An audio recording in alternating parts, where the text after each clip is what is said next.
В селе Гупа Чимчирского района стартовали съемки полнометражного художественного фильма «Абхазское вино». Картину снимает российская кинокомпания Posteriori Films при финансовой поддержке Министерства культуры России. В основе сюжета экранизация одноименного романа абазинского писателя Олега Итлухова. Идея перенести эту историю на экран появилась 2 года назад, и теперь, после долгой подготовки, интернациональная команда проекта приступила к работе. Тишина полная. Приготовились. Мотор, камера. Мотор идет, тишина, снаружи дома тоже. Фильм создают в жанре роуд-муви, кинопутешествия. По сюжету двое героев Абазина отправляются на автомобиле из Черкесска в Абхазию.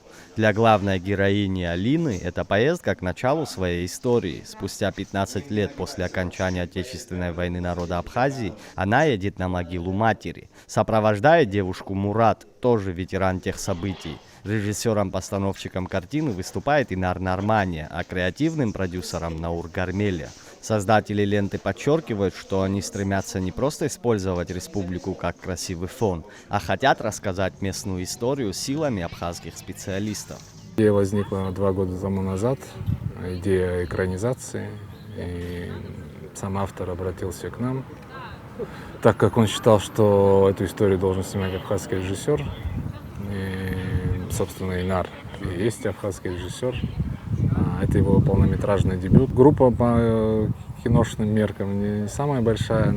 Сейчас у нас, наверное, около 45 человек присутствует на съемках. Только 2 актера из России, а все остальные актеры — это местные актеры из абхазского театра, русского. И просто интересные ребята.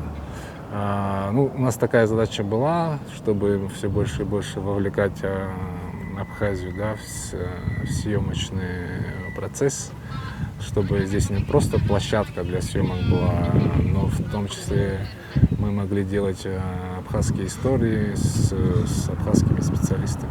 Одной из локаций первого съемочного дня стал обычный сельский дом. Здесь разворачивается важный эпизод с участием заслуженного артиста Абхазии Рауля Ковы. Он играет фронтового оператора, который в военные годы снимал добровольцев, прибывших на защиту республики. 15 лет эти бесценные хроники лежали в его доме, оставаясь невостребованными, но теперь пришло время открыть архивы.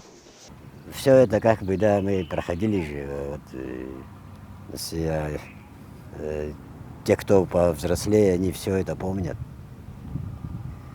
И потому приятно, что люди взялись, хотя бы что-то там, чтобы не забылось, чтобы люди вспоминали обо всем этом. Вообще, честно говоря, я со вторым режиссером я уже работал. И каждый раз с нетерпением жду. Когда они соберутся, что-то работать. Я не знаю, мне все это нравится, и хочется пожелать больших успехов. Они молодые, наши ребята, горят душой, хотят что-то хорошее сделать. А мы где-то если что-то можем, поддержим всегда. Поиск правды о судьбе близких становится основным испытанием для главной героини. Исполнительница этой роли Лана Авсарагова признается, что для нее проект стал дебютом в большом кино и серьезным профессиональным вызовом. Волнительно. Конечно, очень, потому что опыт до этого был съемок, но не в такой, можно сказать, исторической роли достаточно. И есть понимание, что нужно много в этой теме разбираться, читать. Читала, я много всего об истории вообще, о чем фильм снимается. Истории войны, я так понимаю. Да. О героине своей тоже думать очень много. Съемки абхазского вина продлятся до 15 августа и охватят разные районы Абхазии. Перед выходом на большие экраны картину ждет фестивальная история, а широкую премьеру создатели планируют на 2027 год.